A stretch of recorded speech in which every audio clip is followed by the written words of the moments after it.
ខ្ញុំត្រូវតែការពារហ្វេហ្វៃវីវីជាអាទិភាព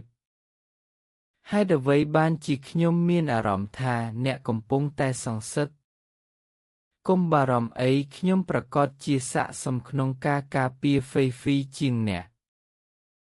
តើអ្នកកំពុងគំរាមកំហែងខ្ញុំមែនទេ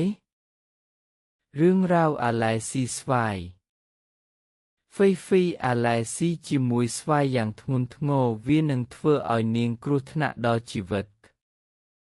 គាត់និយាយថាលូយ៉នមនុស្សយន្តបានធ្វើបង្អែមស្វាយឲ្យហ្វេហ្វៃញ៉ាំអ្នកប្រហែលជាស្ដាប់ច្រឡំហើយ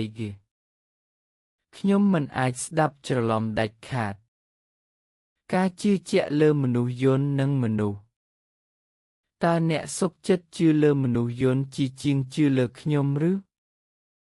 ពីព្រោះម៉ាស៊ីនមនុស្សយន្តមិនចេះខុសនោះទេហេតុអ្វីបានជាអ្នកកុហកការសន្និដ្ឋានរបស់មនុស្សយន្តខ្ញុំនឹងធ្វើអ្វីគ្រប់យ៉ាងដើម្បីការពារផ្ទះមួយនេះរាល់អ្នកដែលបង្កភាពមិនចុះសម្រុងនឹងត្រូវបានគេកម្ចាត់ឬគ្រប់គ្រង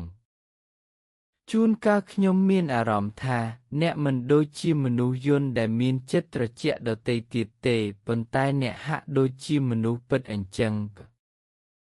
តើអ្នកចង់ឲ្យខ្ញុំជួយបង្កើតបទចម្រៀងដែលមានសាច់រឿងបែបនេះឬចង់ឲ្យខ្ញុំជួយអ្វីផ្សេងទៀតទេ